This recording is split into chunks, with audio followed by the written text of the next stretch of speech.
విచ్చేసినటువంటి అన్ని పార్టీల నాయకులకు అలాగే దీని అధ్యక్షత వహిస్తున్నటువంటి సీనియర్ వైస్ ప్రెసిడెంట్ మాజీ పార్లమెంట్ సభ్యులు మల్లు రవి గారికి అలాగే ఇక్కడ ఉన్నటువంటి వాళ్ళ పేరున అందరికీ కూడా హృదయపూర్వక నమస్కారాలు.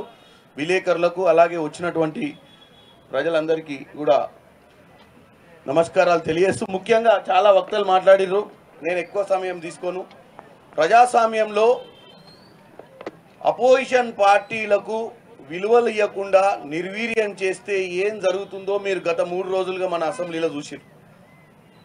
2014 నుంచి 2023 వరకు బీఆర్ఎస్ ప్రభుత్వం ప్రతిపక్షాలకు ప్రాధాన్యత కలగనీయకుండా, ప్రతిపక్ష హోదా ఉండకుండా, ప్రతిపక్షం ప్రశ్నలు అడగకుండా చేయడం వల్లనే ఇవాళ 6,70,000 కోట్ల రూపాయలు కుప్పలు కుప్పలుగా పేరుకున్నాయి.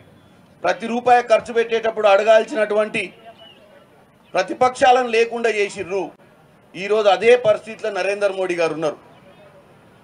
ఎక్కడైతే పార్లమెంట్ మీద దాడి జరిగితే దాడి ఎందుకైంది, మీ బీజేపీ పార్లమెంట్ సభ్యుడు ఎందుకు గైడ్ లైన్స్ ఫాలో కాలేదు, పాసులు ఎవరికి ఇచ్చిర్రు, ఎవరు వచ్చిర్రు, ఎందుకు దాడులు జరిగినాయి అనే దాని మీద చర్చ చేయబోతే 4 నెలలను 3 నెలలను ఎన్నికలు ఉన్నాయి.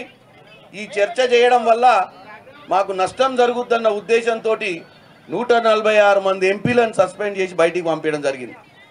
అంటే మనం ఎక్కడున్నాం? మనం ఉంది ప్రజాస్వామ్యంలో ప్రజలు ఎన్నుకొని పార్లమెంట్ సభ్యులను పార్లమెంటుకు పంపించి వాళ్ళ కోసం అక్కడ పోరాడతారని తెలుసుకొని వాళ్ళు పంపిస్తే వీళ్ళు ఇక్కడ ఏం చేస్తారంటే వాళ్ళకు నచ్చిన అంశాలు తప్ప, వాళ్ళకు నచ్చిన విషయాలు తప్ప, వాళ్ళకు నచ్చిన బిల్లులు తప్ప వేరే ఏవి పాస్ కాకుండా అందరు సభ్యుల్ని బయటికి పంపించడం జరిగింది.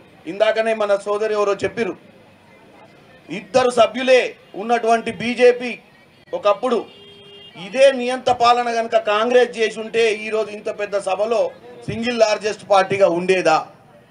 ఆ రోజు మనం ప్రతిపక్షాలన్నిటికీ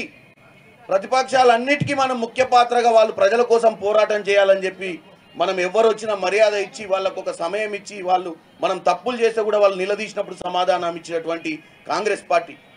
నిన్న మొన్న వచ్చినటువంటి తెలంగాణ ఇచ్చిన తర్వాత వచ్చిన అసెంబ్లీలో కూడా మీరు చూసిర్రు, మొట్టమొదటిసారిగా మనం 10-12 ఏళ్ల తర్వాత అసెంబ్లీని చూసినట్టుంది. ఒక ప్రతిపక్షం ఉంది, ఒక రూలింగ్ పార్టీ ఉంది, ఒక ప్రశ్న ఉంది, ఒక సమాధానం ఉంది. గతంలో ఎప్పుడూ ఇంత బ్రహ్మాండంగా మనము అసెంబ్లీని చూసిన పరిస్థితి లేదు.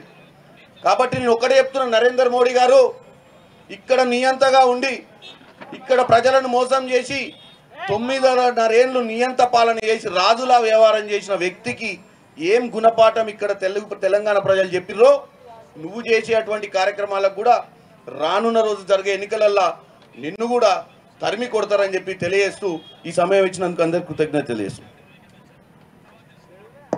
యూనివర్సిటీ నాయకుడు భాస్కర్